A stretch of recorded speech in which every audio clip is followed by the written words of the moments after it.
Looking at these slopes today, you see a peaceful park, but 300 years ago, you would have seen a city.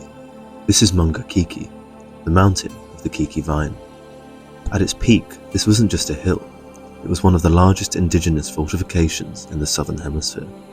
Thousands of people lived here. Those humps and bumps you see in the grass, those are the remains of storage pits and house sites. It was a stronghold, a place so strategic and fertile that it was known as the key to the isthmus.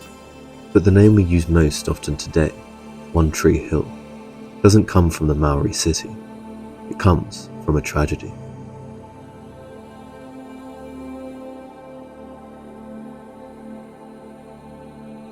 Long before Europeans arrived, a single sacred tatara tree stood on the summit.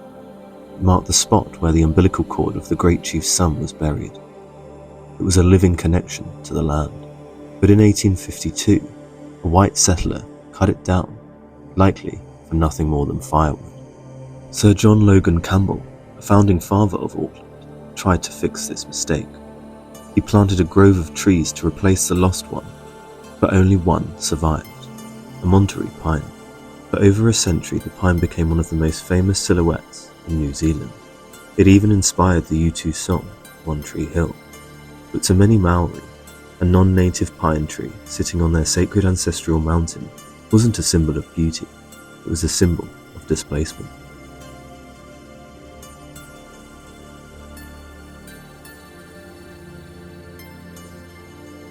In the 1990s, the one tree became a political lightning rod.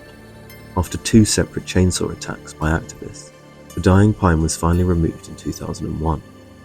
For the last 2 decades, One Tree Hill has technically been No Tree Hill. Standing directly behind where that tree once was is a massive 30-metre obelisk.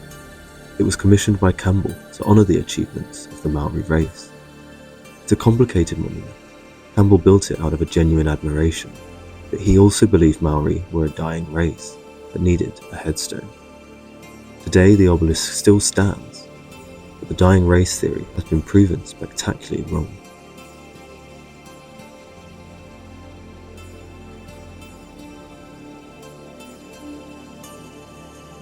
Since 2018, cars have been banned from the summit to protect the archaeological sites. The mountain is now managed by the Tupuna Maunga Authority, a partnership between the council and local tribes. In 2016, a new grove of native trees were planted on the summit. The goal is that eventually one single tree will be chosen to remain. It is a slow process, but when that tree finally stands alone, it won't be a colonial replacement. It will be a return to the mountain's original roots. Maungakiekie is a reminder that history isn't just what happened, it's what we choose to remember. And on this hill, the story is finally coming full circle.